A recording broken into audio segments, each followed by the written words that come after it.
to the source, that is, whatever it is you're concerned with. These are the 4 stages of any dialectic. I took you just now through 8 categories on providence, because the dialectical treatment of any idea is to talk about them in 4 positive ways and 4 negative ways. That is to say, you assume that providence exists, and then you assume that it doesn't exist. I started talking about, from Peter's background, with the 4, assuming that it doesn't exist. I took you through the classic arguments of what is called the dialectic of providence. Then, since I went from 8, 7, 6, 5, 4, 3, 2, 1, I went backwards and ended up, therefore, with the highest, the thing in itself, which is providence in itself. What does this mean, then? Well, Peter isn't here, and we didn't have a chance to explore it. But what this means, then, is that the dream master, if all of this can be said, the dream master functions as providence. Therefore, the particular function of providence in human existence comes through and can be most readily seen personally. This is not an argument. This can be deduced from your own experience and explorations of dreams and analysis of them. That the dream master is truly a dream master, a master of dreams, working for our benefit and for our good. It comes before any reflection. It comes before any kind of intellectual work, because it presupposes it's working for our good. Therefore, the dream master, we can say, functions as providence, and providence is in the realm of the divine. And since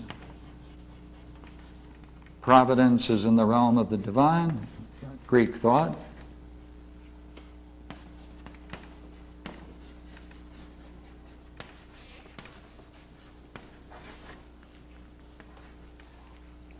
is in the realm of the divine, therefore we can conclude that the dream master has the quality of the divine, functioning for our good providentially.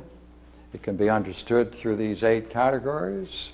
We can see it functioning in our daily lives as it compares and relates both our present and past, and hopefully brings us to understand our future. If that's the case, let's go back then. What do dreams and the dream master bring to us? That there is something in our power through this. What is in our power? That we can deal meaningfully with the circumstances that we find ourselves in on the highest level, and with those around us. We can learn about certain opinions that we have about ourselves. We can turn them into hypotheses about our own lives, and we can test them in our experience.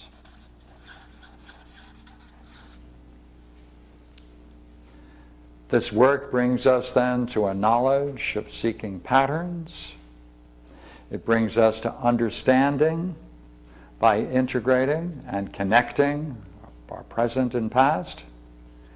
And in doing this, classically, this is called the first stage in beholding the intelligible, because reality is said to be intelligible.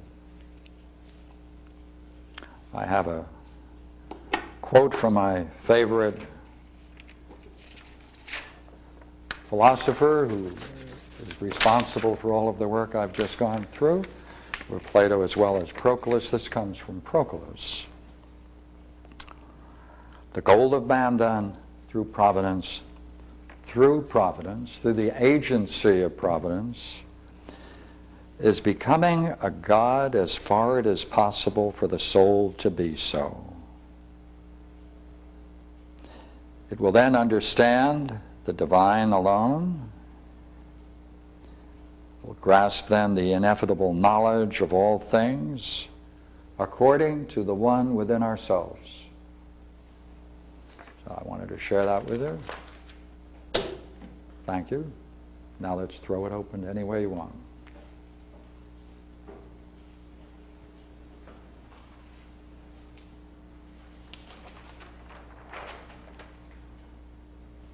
Blank page, so we can work. Would you like to go back and take a look at the dream?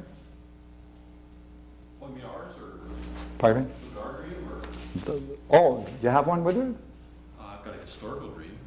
A historical. It's not written down, but I've always had it for a while. I've had it, and I keep trying to figure it out, but I possibly figured it out, but I don't know for sure.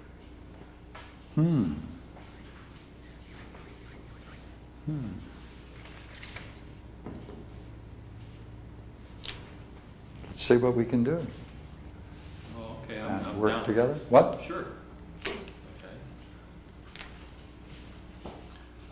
There's a guy on a horse on top of a mountain. On the top of a mountain? Mm-hmm. Ah, good. I'm always good at drawing horses.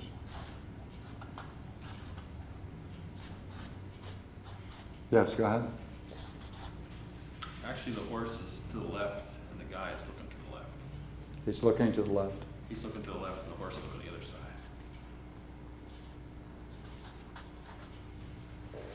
And it's sort of, I'm really looking up at this mountain down there in the left-hand corner.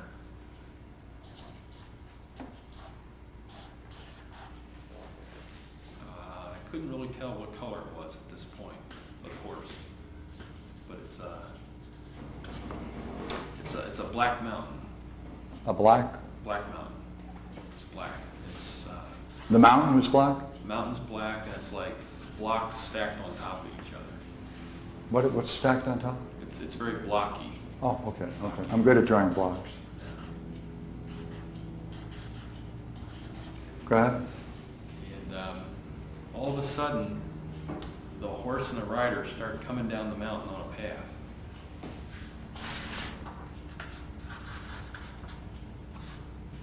And right about halfway down the mountain, all of a sudden, I'm the rider.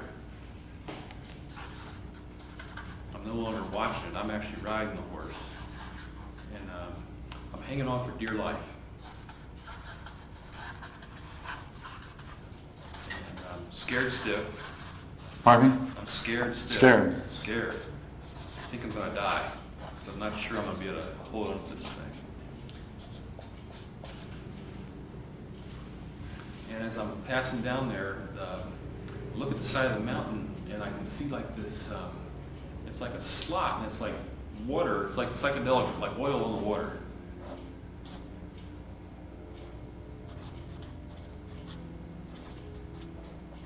Mm-hmm. It's got water on it, but it's got like an oily tinge to it.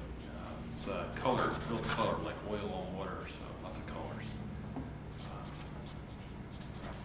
And it's sort of a flat area, and I sort of want to stay there and look, but we keep flashing, we flash on by.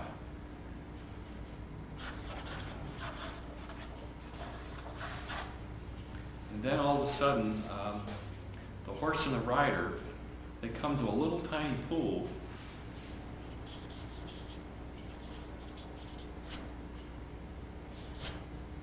And they both disappear into the pool. And I'm not the rider anymore. I'm sort of like watching this from some rocks up onto the side there.